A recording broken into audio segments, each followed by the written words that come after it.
اعوذ باللہ من الشیطان الرجیم بسم اللہ الرحمن الرحیم۔ السلام علیکم ناظرین۔ ایک دن ایک صاحب حضور اکرم صلی اللہ علیہ وسلم کی خدمت میں حاضر ہوئے اور فرمایا، یا رسول اللہ، میرے ماں باپ آپ پر قربان، کل رات میں نے خواب میں دیکھا کہ میں آپ کی پیشانی کو چوم رہا ہوں۔ حضور صلی اللہ علیہ وسلم ان صاحب کی بات سن کر مسکرائے اور فرمایا، تم اپنے خواب کی تصدیق کر سکتے ہو۔ یہ سن کر وہ صاحب خوشی سے جھوم اٹھے اور آگے بڑھ کر حضور اکرم صلی اللہ علیہ وسلم کی مبارک پیشانی کو چوم لیا۔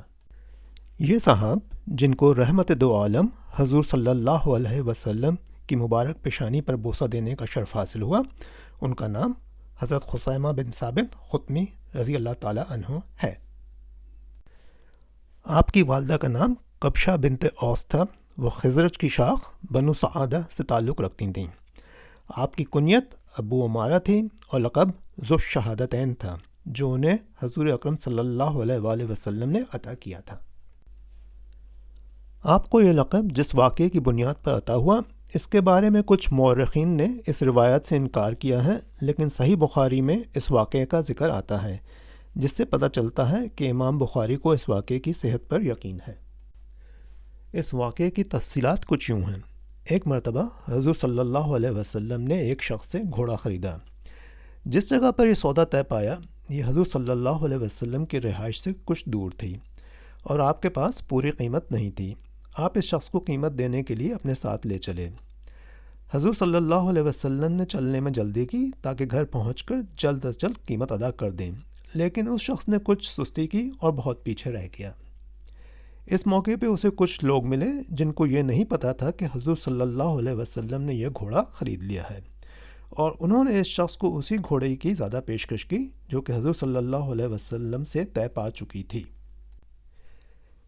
اس شخص نے حضور صلی اللہ علیہ وسلم کو بلند آواز میں پکارا اور کہا کہ آپ یہ گھوڑا خریدتے ہیں یا نہیں، ورنہ میں اس کو دوسروں کے ہاتھ بیچ دیتا ہوں۔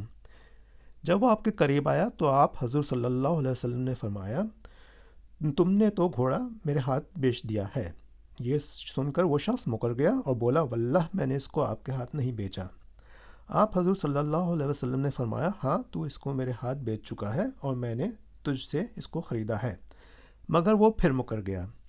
حضور صلی اللہ علیہ وسلم نے بار بار یہ بات فرمائی اور بار بار وہ شخص مکر گیا۔ آخر میں وہ بولا، اگر میں نے اسے آپ کے ہاتھ بیچا ہے تو کوئی گواہ لائیے۔ اس موقع پہ بہت لوگ جمع ہو گئے۔ انہوں نے کہا کہ یہ اللہ کے رسول ہیں، جھوٹ نہیں بول سکتے، جو آپ فرما رہے ہیں یقیناً یہی سچ ہے، لیکن وہ بار بار گواہ مانگنے جا رہا تھا۔ اتنے میں حضرت خثیمہ بن ثابت بھی وہیں پہنچ گئے۔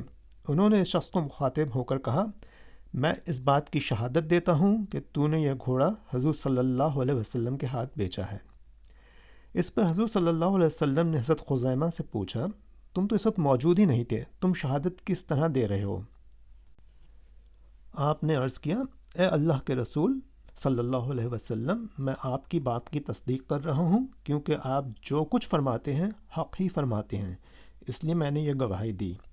آپ کا یہ جذبہ اخلاص دیکھ کر حضور اکرم صلی اللہ علیہ وسلم نے فرمایا، خثیمہ جس کے خلاف یا جس کے حق میں گواہی دے دیں تو بس ان کی تنہا گواہی کافی ہے، یعنی ان کی شہادت دو آدمیوں کی شہادت کے برابر ہے۔ اس طرح اسی دن سے آپ ذو الشہادتین کے لقب سے مشہور ہو گئے۔ حضرت خثیمہ رضی اللہ تعالیٰ عنہ نے تقریباً تمام غزوات میں شرکت کی۔ غزوہ بدر کے بارے میں بعض مورخین کا خیال ہے کہ آپ نے اس میں شرکت کی اور کچھ کا خیال ہے کہ آپ نے نہیں کی۔ فتح مکہ کے موقع پر آپ نے بنو خطمہ کا علم اٹھایا ہوا تھا اور بنو خطمہ کے مسلح دستے کی نمائندگی کی۔ سن 37 ہجری میں جنگ صفین میں آپ حضرت علی رضی اللہ تعالیٰ عنہ کے ساتھ تھے۔ اسی جنگ میں آپ نے شامی فوجوں کے ہاتھوں شہادت پائی۔ آپ نے اپنے پیچھے 2 لڑکے عمارہ اور عمر اور ایک لڑکی عمرہ چھوڑی ہے۔ آخر میں ہم صرف یہی کہہ سکتے ہیں کہ اللہ سبحانہ وتعالی ہم سب کو ایسے جلیل القدر صحابیوں کے نقش قدم پہ چلنے کی توفیق عطا فرمائے۔